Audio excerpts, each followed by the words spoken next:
Una see this rice one I dey see for here, so my people, rice, but na coconut rice. Hello, good everyone, you are welcome back. If today is your first time seeing my video, you are highly welcome. In today's video, my people, we are making coconut rice. Una know say coconut rice not be wetin dey easy to make like that. Not be say the food not easy, e dey very easy to make, but I believe say most of us, e no dey quick us dey make as we take dey make jollof rice, fried rice, concoction rice, you understand. If you look my page, I don make a lot of different type of jollof rice on this my page, but you see this coconut, e never enter this my page since when I open this page, you understand. So coconut rice not be wetin dey quick most of us when we dey cook, as we dey make rice and stew almost every day, you understand. So coconut rice, e dey very rich to eat and e dey sweet very well,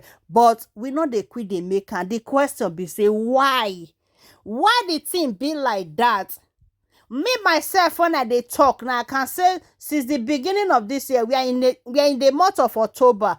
I think this is the second time, be even the first time when me I dey make this coconut rice. But if you check my page, I don make different type of rice for this my page. But you see this coconut, not be wetin the quick person dey make. So guys, let's get into the video. Una see all the thing when I don do now. I don break my coconut, come cut am, blend am, squeeze the juice come out from inside. Now we come put am for our pot, put our salt, put our maggi. After that one, we come put the rice when the water don boil a little. Now this one na the stock when we take cook our chicken, so we come add am because we don't go fit waste am. Of course we are making coconut rice, so we put her inside. Now our coconut rice e don done, so may we go fry our veggies wey we go put for inside this coconut rice, wey go take make am beautiful and so yummy. Now of course you know that we are making coconut rice, so I use coconut oil and I can't put my onions. Then this one are the grounded meat wey we want use, so this one are the pepper. Now we put, so then I go come add my prawn. Who go make coconut rice without putting prawn? But I remember those days for Africa, if we dey make we know they pour these things, but everybody don't turn to content creator, so we want to be creative with everything we cook, so we have to put all this mede, you understand. It go make am dey beautiful. So now the way to that they see for here. So after that, I can add my carrots, add my green bell pepper and yellow bell pepper.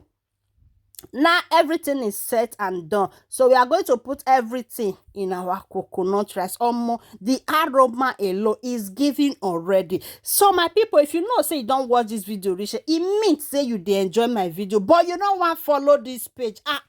Joe kilo day, what is going on? Vosun na papa, mama, auntie, uncle, Lawo, please help a sister, help a mother. As you do, may God highly bless you. And to my returning followers, I say may God bless you all. As soon as they support una get. Look at it now. Our coconut rice is almost ready, and the thing don't they give already. The aroma wey don dey my kitchen, not be here. I bet if you know say you dey close by, now come, let's eat together. Thank you guys for joining, and see you all in my next video. Una bye for now.